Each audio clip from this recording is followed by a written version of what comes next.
Anyone who remember anything from the first 10 verses that stood out to them? Yes, Purva. Hare Krishna Prabhuji. We learned that oh, I forgot one. We learned that without a faithful devotional service, no one can know Krishna. Although he in his Brahman form, the entire Everywhere. universe exists. Well, he is there everywhere, but nothing exists. Nothing is in him. No, he's not in. Forgot that. It was Yeah, a both very are right. Both are right.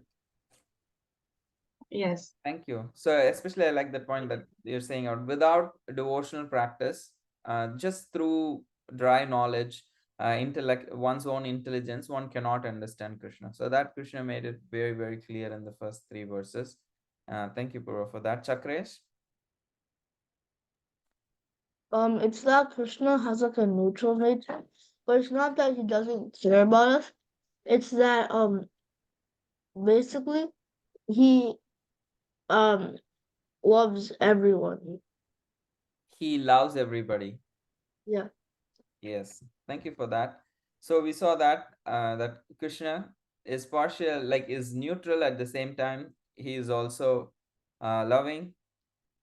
So these are the different things that we saw. So specifically in the first three verses, Krishna spoke what is the qualification of the person who wants to receive this knowledge. The first qualification was this person should be non-envious, because envy means that we are competing with Krishna. The ego is so big that it is very difficult to actually receive knowledge. We all have heard this, that humility is the beginning of knowledge. So even in the what do you call, in 13th chapter of the Bhagavad Gita, when the process of knowledge is described, Krishna says the first thing about knowledge is amanitvam, like not having pride or not having a humility. So envy is an opposite of that. So it does not allow a person to receive the knowledge that Krishna is giving. So that's why Krishna spoke mainly about that. And the reason this particular knowledge is confidential is not because Krishna is frugal, like we all store our passwords very confidentially because we don't want others to know, but Krishna is keeping the knowledge confidential in the sense, if we have envy it is very difficult to know.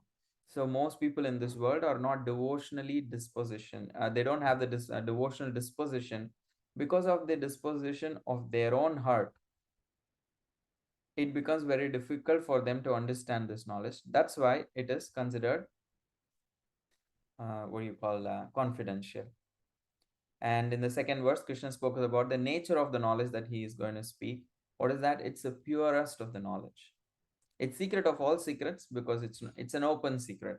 You need like a quality of heart to understand, even if it is before you, even if it is given to us.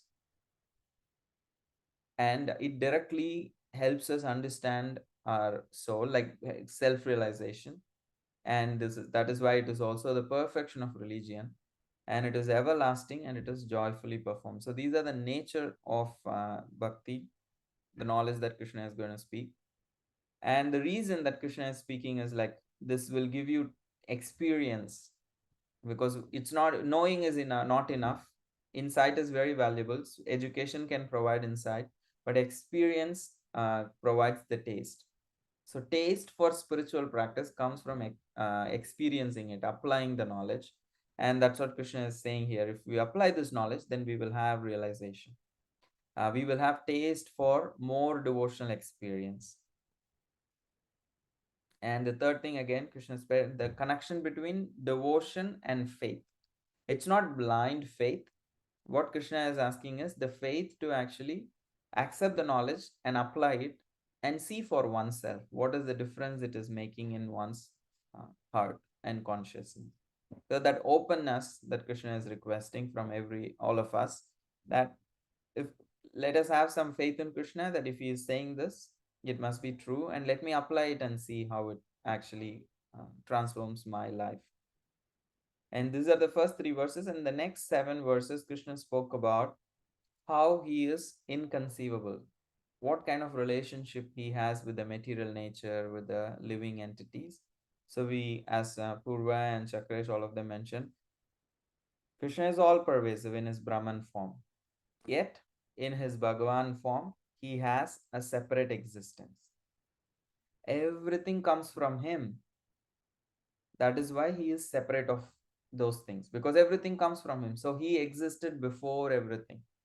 So that is why he has a personal existence, yet everything is one sense is resting on him. But at the same time, it is not, you don't find him inside the creation as this person, because he is existing outside in the spiritual world. So they both are true. At the same time, they are not true also in one sense. So it's inconceivably one and different. Krishna is within the creation and not within the creation, both at the same time. And then we saw an example to explain that how Krishna is inconceivable and his mystic opulence. We spoke about the sky and the wind. So wind has unlimited freedom within the limited framework of the sky. Similarly, the souls have unlimited freedom, but within the limited framework of what Krishna has given us. And still, Krishna is not attached. Krishna is detached from everything. He takes care of everything, he maintains everything, but he is completely detached from everything, which is his mystic opulence. And after maintainers, like Krishna's role as a maintainer of everything that we saw in verse 5, 4, 5, and 6, Krishna speaking about, I'm not just the maintainer of everything, but I'm also the source of everything, and I'm also the destroyer of everything. I bring it down also by my will. So that is why Krishna is speaking about the creation and destruction, his role in the creation of the cosmic order and the annihilation of the cosmic order. That also he explained in verses 7 and 8. And then Krishna is saying, okay, somebody may say, oh, you're creating and destroying, you're acting. So that means you will also get karma. Krishna says, no, this work does not bind me, because he is not doing it for his own sake. He is doing it because the souls are in need of it. And also he is detached. So because he is detached from all the material activities, as though he is neutral, so that's why none of these works actually can bind him. He is transcendental. And we saw the example how a judge orders a criminal to be hanged or a criminal to be released, punished, fined. But that does not mean the judge will be implicated for their role, because they are just giving judgment based on whatever the criminal has done. So it is the criminal's doing, it is the uh, person who is being judged, that is that doing of that person. The judge per se does not is not the reason or the cause of that action. Similarly, Krishna is like, the word judge has a very bad connotation, but here, like, that's the best example we could kind of relate to from our worldly experience. So Krishna is disinterested, but he's not uninterested. Means Krishna is not interested whether this person gets punishment or whether this person gets good results or bad results. It's according to our own doing. He just offers as it is, whatever we deserve. At the same time, he's not uninterested. He's not indifferent. He comes as Paramatma in the heart and waits for us to turn to him. And once there is a loving there is a, what do you call, openness for love, then he arranges everything very actively. And once he starts involving in our life, then he's fully involved. So he is not uninterested. He just maintains, waits for us to show, because his love is always there. He is open from his side, and it is us who has to turn our attention. It's like, if you know a door, from Krishna's side, the door is always open. From our side, the door is bolted. So the moment we unbolt our side of the door, then the door is always free to open. So from Krishna's side, the door is open. We have bolted it.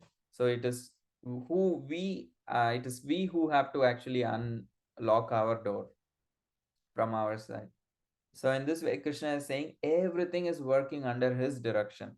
So it's very natural. Somebody may say, "Oh, how God can lift a mountain, swallow a forest fire, and all of these things?"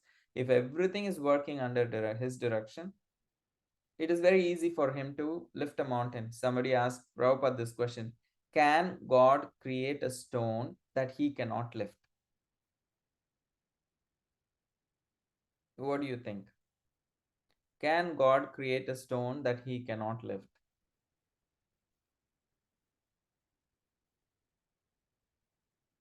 No, probably not.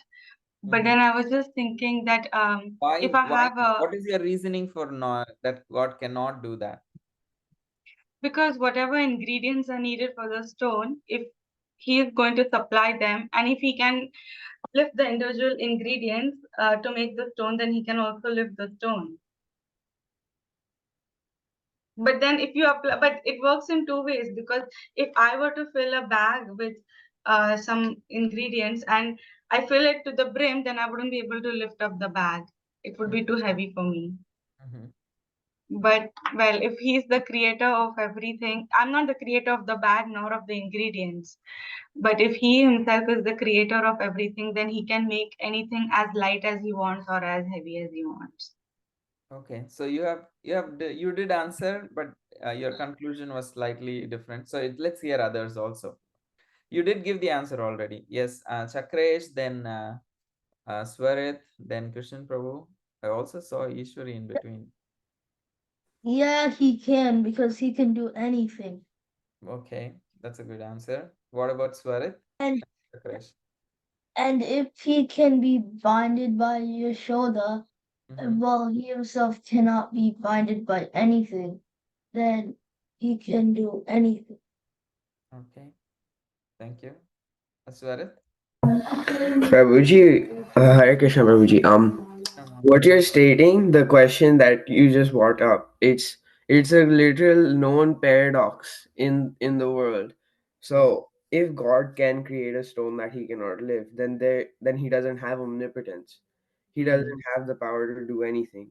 If he created a stone that he himself cannot lift, then he's not omnipotent. He doesn't have the power to do anything then.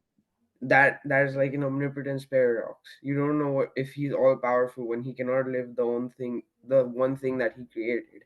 Yeah. Thank you. That's the philosophical term. It's an omnipotence paradox. So let's see how Prabhupada clarified that, because this was a question I asked to him. So yeah, before that, let us hear what Krishan Prabhu and Gokul has to say.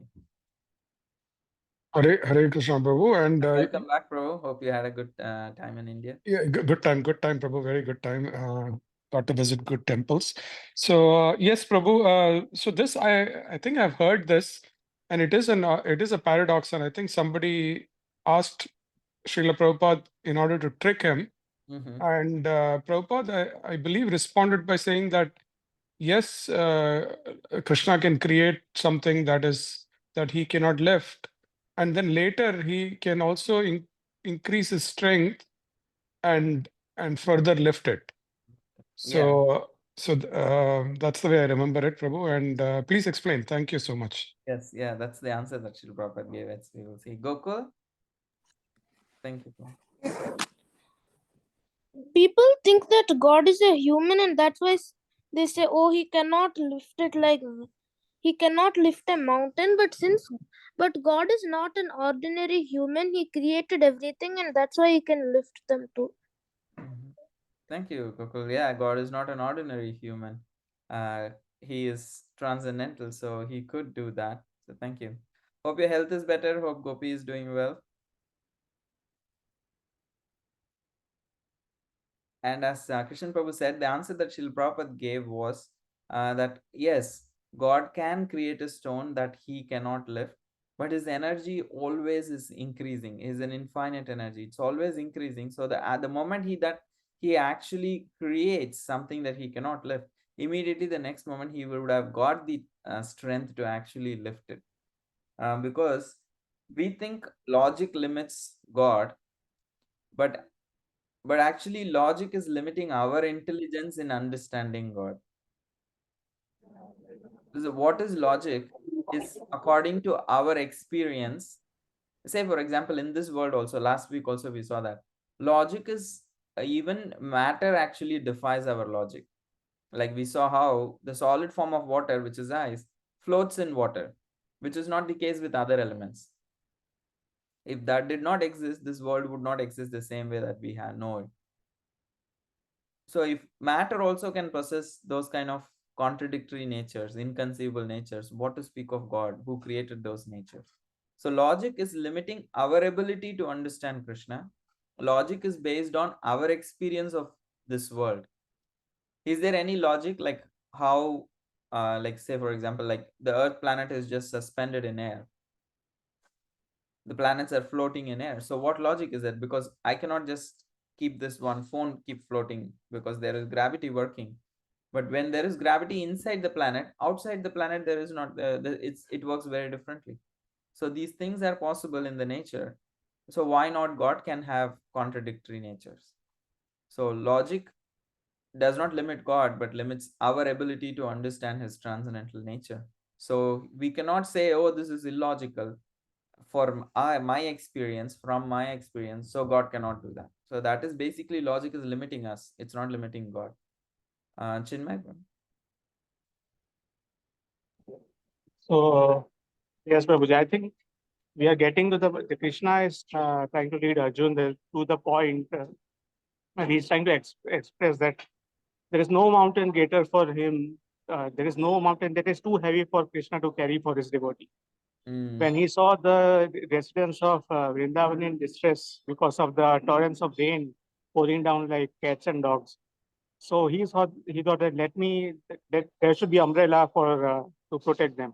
So even if it might require to lift a mountain, let it be required. Let it be. There is no object that is greater or heavier than for me to not lift for my devotee. He would not have lifted it for his own self, rather, but for his devotee, he cannot see them in distress. So out of love, he's limitless. So he can go to any extent, any limit for his devotee.